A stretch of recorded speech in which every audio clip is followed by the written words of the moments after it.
How do you help keep houses affordable? Some cities are taking a chapter out of the Southern Civil Rights Movement. I really didn't know until later years that others were actually using the model that we created. That model was the beginning of the land trust, which in today's form acquires land, selling only the house at an affordable rate. The homeowner is then limited to what they can sell it for, keeping the home affordable. Our mission is to strengthen community and diversity by providing permanently affordable and sustainable housing through our community land trust. Many people are benefiting, living in a home they might not have been able to afford had it been outside the trust. Fell in love with the geography, fell in love with the town. It's been a long time coming, but realizing we couldn't afford it. And as affordably priced homes are disappearing at an alarming rate, community land trusts are one way to help fill the void. In some cases, private developers are partnering with nonprofits. I didn't want to sit back and watch others or wait on others. I wanted to be more intentional about taking action. On this episode of Brick by Brick, community land trusts, their history, their limitations, and what the evidence says about their success. Let's get into it. This is Brick by Brick, solutions for a thriving community. Brick by Brick is made possible thanks to leading support from Deborah and Robert Chavez, Greater Cincinnati Foundation, and George and Margaret McLean Foundation, with additional major support from AES Ohio Foundation, Lori Johnston, Marie and Agnes Seasongood Good Government Foundation, Diane and Dave Moshe, the Robert and Jean Penny Endowment Fund of the Dayton Foundation, P&G, the Robert and Adele Schiff Family Foundation, and more. Thank you. Hello, and welcome to Brick by Brick, where we're highlighting solutions for a thriving community in Southwest Ohio. I'm your host, Ann Thompson. The idea for land trusts is not new. In just a minute, we'll hear from a woman who, during the Civil Rights Movement, helped plant the idea in the U.S. In the meantime, here's how it works.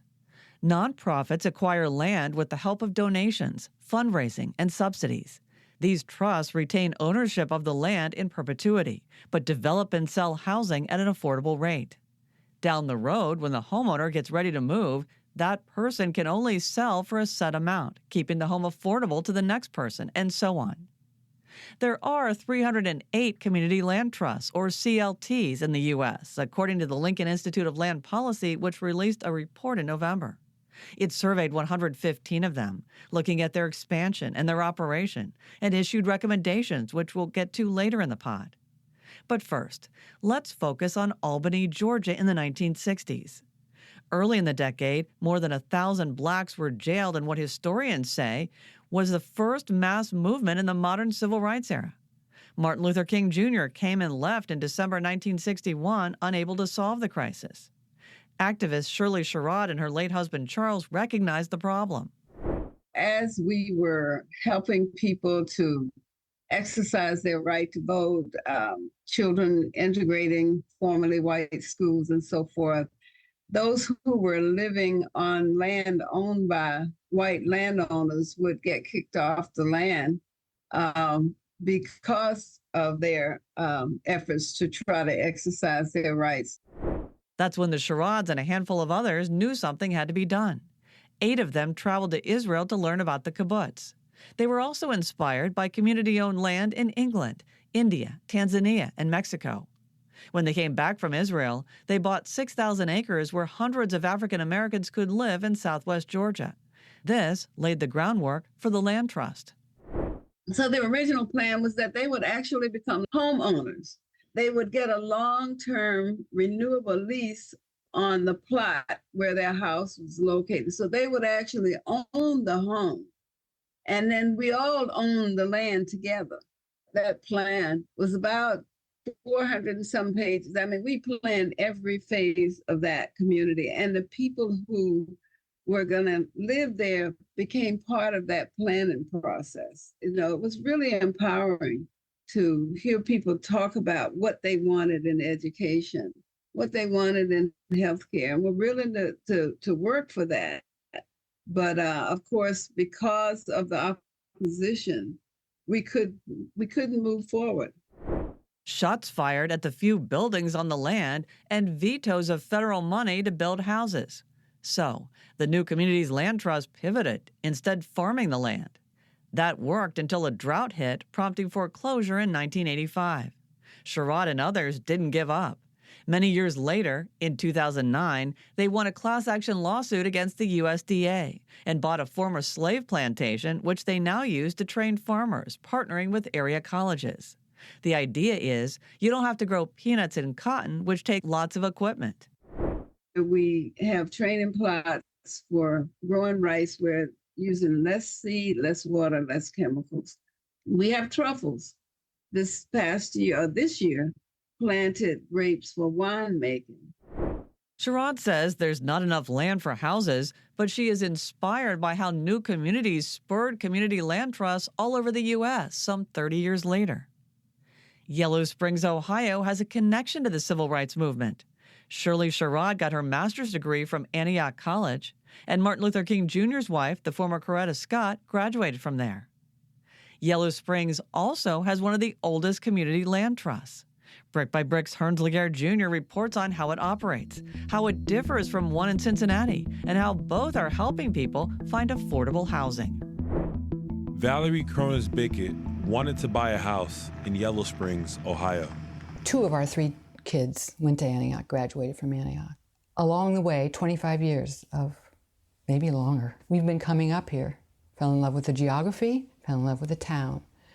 It's been a long time coming, but realizing we couldn't afford it. Yellow Springs is a competitive housing market with the median sales price of $450,000, according to real estate company Redfin. This is where Yellow Springs Home Incorporated steps in. Our mission is to strengthen community and diversity by providing permanently affordable and sustainable housing through our community land trust. That's Emily Seibel, Executive Director of Home Inc. The Community Development Corporation has been operating for the last 26 years. She explains how these land trusts keep homes forever affordable.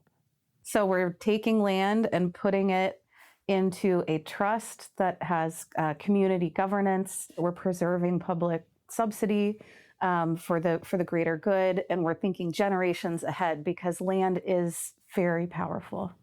These land trusts make it possible to afford the sought-after community of Yellow Springs. The desire I had to live here, I didn't question when a house became available. We're moving in here. 40 homes developed by Home Inc., with more than 80 residents housed in such a desired market. I had to take a look at some of these developments myself.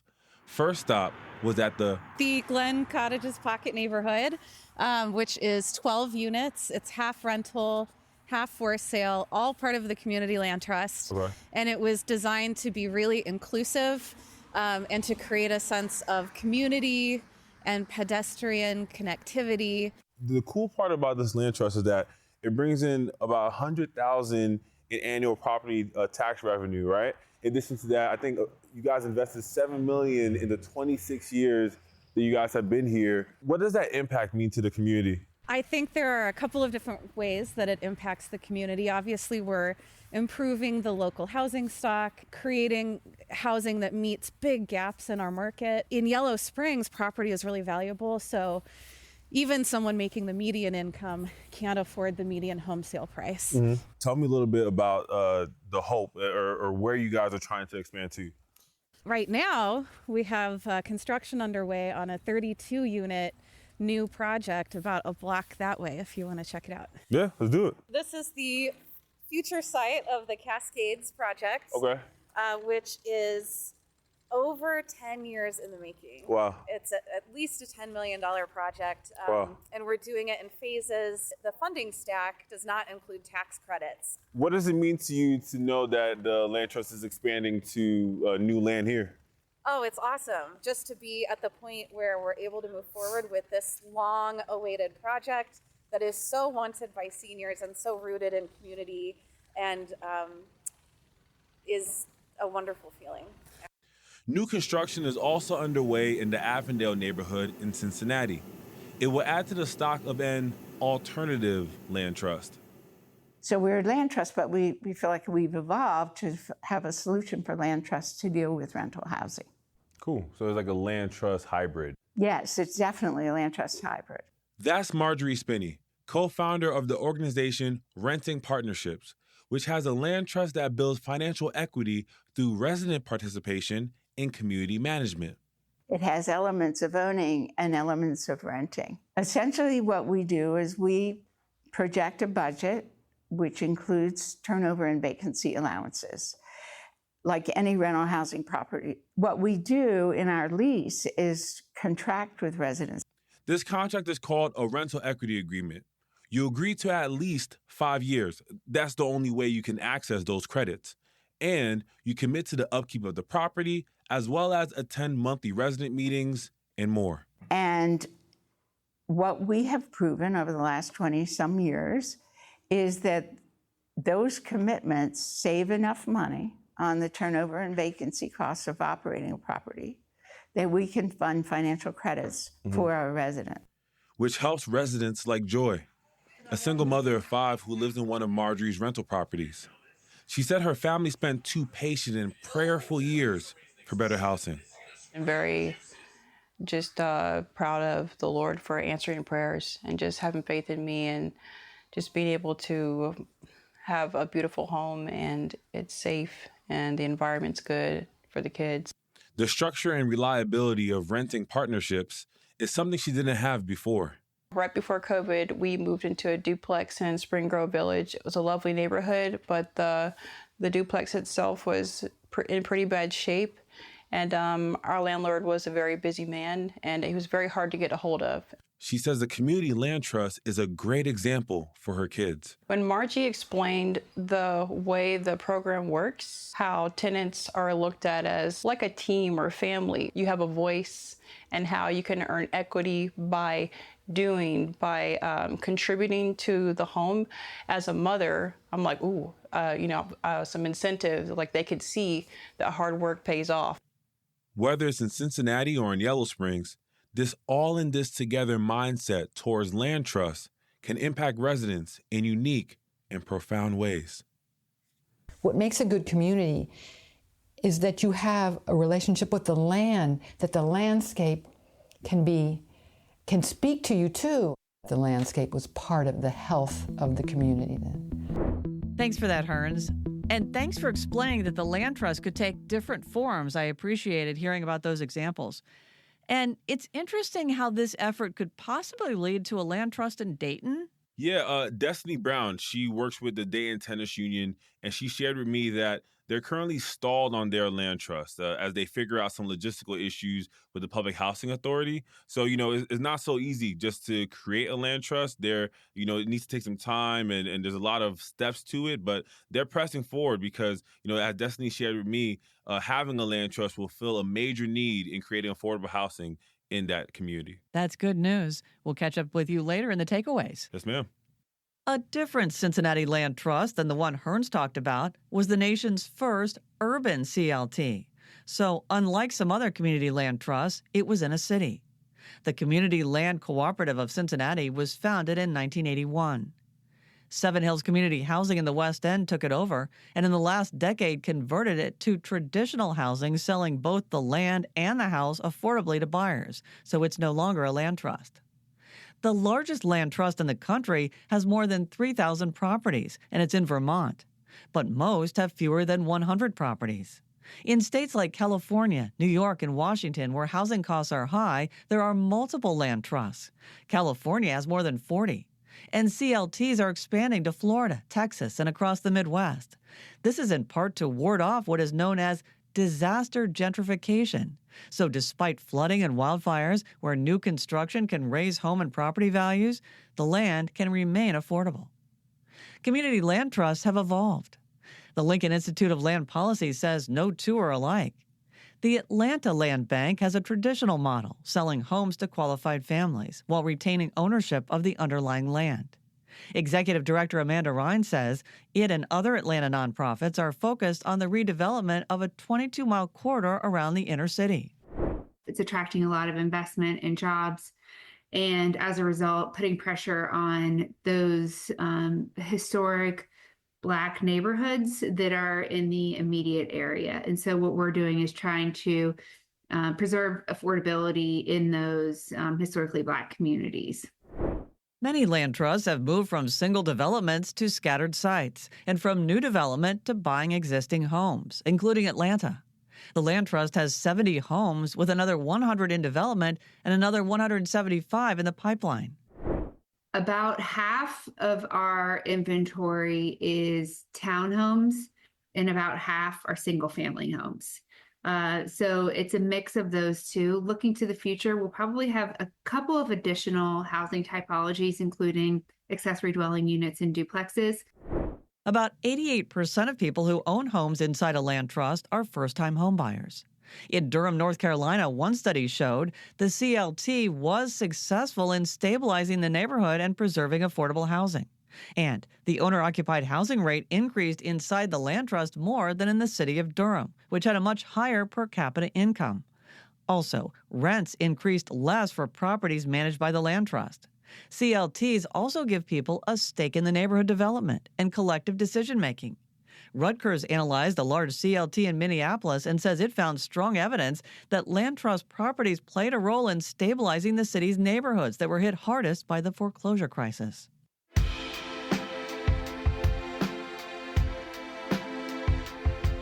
There's still plenty ahead on today's pod. Coming up on Brick by Brick, what we can learn from other community land trusts. In Boston, the CLT goes beyond affordable housing. Organizing is at the core of what we need to do to build power, but we see the community land trust as another tool that we can use to kind of try to hold on to some of the things that we've won. Why buying homes and building a portfolio can only go so far. That's coming up on Brick by Brick. Brick by Brick is made possible thanks to the generous support of so many, including Rosemary and Mark Schlachter, the Camden Foundation, Patty and Fred Heldman, Dee Dee and Gary West, the Stephen H. Wilder Foundation, Judith and Thomas Thompson, a donation in memory of Frank and Margaret Linhart, and more. Thank you. We couldn't do this work without you.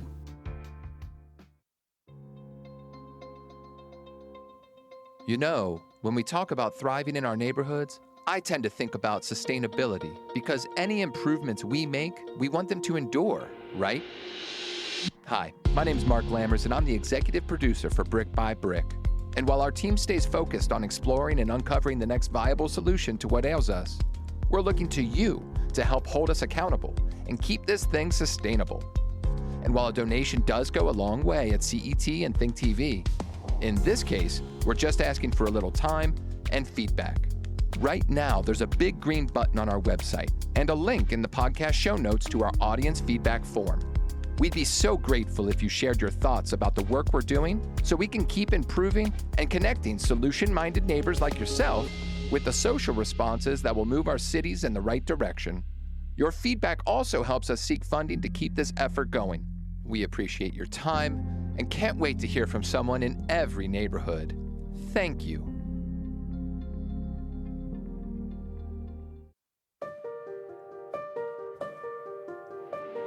Welcome back to Brick by Brick. Private developer Joel Dixon saw gentrification and displacement firsthand in the Atlanta neighborhoods he grew up in. But he also understands the motivation to make money from property you own. You know, that's just who we are. We're normal people, so we're going to sell whatever the market is, which means if the market has gone up, that house price has gone up. Dixon heard about the Albany, Georgia land trust idea with the Sherrods and wondered if that was the answer in Atlanta. I knew about that just from a social justice standpoint, but then years later, as I was exploring it, I found that, hey, the trust really is a good model, not only for the reasons it was started with, but also for preserving communities, including the preservation of affordability. He and his partner joined forces with the Atlanta Land Trust to create affordable housing. It's a nice hand in glove, kind of two superpowers coming together for the collective benefit. This partnership has enabled the Atlanta Land Trust to increase its portfolio. What also helps is working with the Atlanta Land Bank. Like the port in Cincinnati, it provides a lot of public financing for private development and lets the land trust acquire land for below market prices. Homeowners are benefiting. Executive Director Amanda Rhein says most have only been in their homes 1 to 2 years, and while it may be too early for hard evidence, there are anecdotal stories. We have one homeowner, Makisha, who since moving into her land trust home has been able to quit her job and start her own business in the neighborhood in which she lives. We have another homeowner who was able to pursue her law degree because, again, she had the stability and the affordability of her Atlanta land trust home. CLTs have increased 30% in the last decade. Indianapolis appropriated $1.5 million to start a land trust last year and partner with a nonprofit. Louisville did the same. Oakland, California has a bigger pot of money. Thanks to a bond levy, it awarded more than $4 million to 2 CLTs. Chicago has a shared equity investment program, providing up to $100,000 for each affordable unit along with associated carrying costs. You could read more about these cities' efforts at cetconnect.org and thinktv.org. Even though affordable housing is at the core of Boston's Chinatown Community Land Trust, the organization sees its mission as more than buying buildings. Lydia Lowe talked about it at a Canadian Network of Community Land Trust conference a year ago. We're trying to get rezoning of the community that would favor some of our goals. We're working for a tenant opportunity to purchase, and we successfully got a short-term rental ordinance that regulates short-term rentals. The organization reclaimed 7 now permanently affordable condominiums from short-term rental use. The CLT is also focused on racial and environmental justice issues. One involves an immigrant history trail, in which we're marking different spots around Chinatown, with a QR code so that people can hear stories. We're also working with an artist on placing bronze statues of immigrant workers in 4 sites around Chinatown. One of the limitations is the money it takes to buy housing, especially in a city like Boston. Lowe says in Chinatown, half the area needs affordable housing, and buying up a lot of buildings is too expensive. So that's why the nonprofit publication shelterforce.org reports the Chinatown Community Land Trust has adopted other methods of preserving affordable housing, including advocating for stronger tenant protections. Shelterforce also quotes the Crescent City CLT in New Orleans as saying, "Our goals are to impact city policy and state policy. We're looking for permanent affordability to be the standard. That's how we impact the city beyond the couple of hundred units, couple of thousand at most, that we as an organization will ultimately be able to develop," unquote. Beyond the cost of land, construction, and renovation are limitations on land use. Forbes reports many states west of the Mississippi have stringent limits on donating land to private entities, even for affordable housing. This is because many states gave away land to railroads and then got burned. Forbes says some states, like New Mexico, have amended their constitutions to allow it. Scaling community land trusts remains a challenge. As of 2022, shared equity homeownership models, of which the Community Land Trust is one, make up a very small portion of total homeownership. 13,000 homes. That's well below 1%. Advocates say the goal should be much higher. The Lincoln Institute of Land Policy surveyed 115 land trusts last year and found their real estate portfolios have become larger, their organizational structures are more diverse, their service areas have grown bigger, and racial equity and climate change have become preeminent concerns. The Institute has 8 recommendations for cities to champion CLTs, including mobilizing support, investing in stewardship as well as development, and avoid clawing back in taxes and fees, which can result in a net loss for the lower-income populations that a CLT and its municipal partner are trying to serve. You can read the full report at cetconnect.org and thinktv.org.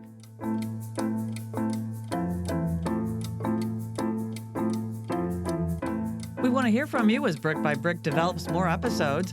Go to our website, cetconnect.org and thinktv.org, where there's a big green button to give feedback. On the website, you'll find web articles if you want to dig deeper into the material. You can also see Amico and Hearns' videos.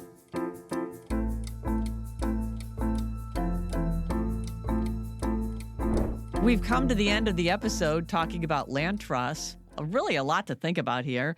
And we're joined once again by Brick's Amico Moore. Hello. And we welcome Hearns Laguerre Jr. to the studio. Hey, everyone. Who wants to go first? I will. I'm really excited about this. It's exciting to see a long-term housing solution like this. It's permanently affordable. There's no expiration date, as we see in some other kinds of programs, and the community members really have a say in its future.